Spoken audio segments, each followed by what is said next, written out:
Karong butaga mga kapuso sa spotlight pakisayran ta kining dalaygon nga binuhatan sa usa ka organisasyon nagbase sa Negros Oriental mga kapuso.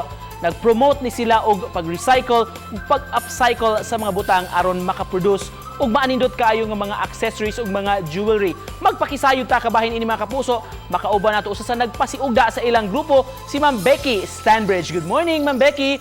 Welcome sa GMA Regional TV Live, ma'am. Can you introduce yourself to us, ma'am? Good morning, Nico. Thank you very much for having me. My name is Becky Stanbridge and I work with a group of mothers in our dump site community in Dumaguete who handcraft upcycled jewelry, and we're called Dumaguete Designs. Thank you so much, ma'am, for joining us. Kumusta ka, ma'am? Karong buntaga, Ma'am Becky. Yeah, I'm okay. I'm very good. Thank you. It has been a very tough year for everyone, for sure, especially here. We lost one of our artisans, Janice, last year to cancer, as we couldn't get her to Cebu for the treatment she needed during lockdown. So we spent most of this year raising money to keep our artisan families afloat with food donation drives, as sales have been extraordinarily low. Things have not yet picked up, so we're just doing what we can now, really. May we know what your organization is all about, Ma'am Becky? A lot of our artisans used to be scavengers on the dump site, so they already have the skill of upcycling.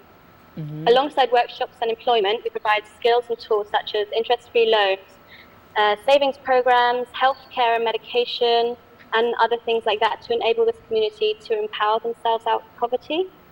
We've learned, Ma'am Becky, ang inyong organization, kumani siya, you craft products out of garbage. Kining mga butang we normally just throw away, but of course, you put them into good use, ma'am. How do you do it, ma'am? It's all handmade by our ladies. Our signature material is the rolled paper bead, which some people might be familiar with. So a lot of our jewelry encompasses the paper bead, but over time we've expanded to include things like plastic bottles, pull tabs from drinks cans, textile from the ukay, and recycled leather from bags and jackets, and discarded bamboo, things like that. Yeah. How do you teach them the skill of doing this jewelry, these accessories, ma'am? So you let them undergo trainings?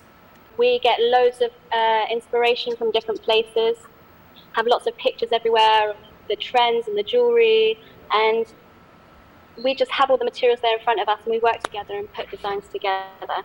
We used to be able to get it from the dump site when they collected it, but now we try to intercept it before it gets there. So we take a lot of donations of plastic bottles, magazines, used paper from schools. So how many of these, pila man ni mga babay or mga women artisans ninyo nga involved in a project, Ma'am Becky? Right now we have 8 women,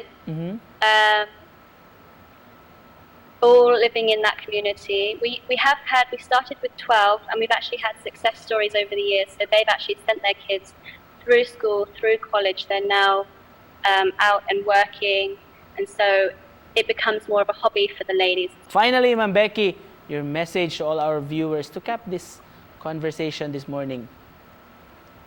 Yeah. By shopping locally and sustainably, you have a far bigger impact than you could ever imagine. All right, and with that, we'd like to thank you for joining us this morning. Salamat sa imong oras. Si Ma'am Becky Stanbridge, gikan sa Dumaguete City. Thank you, ma'am.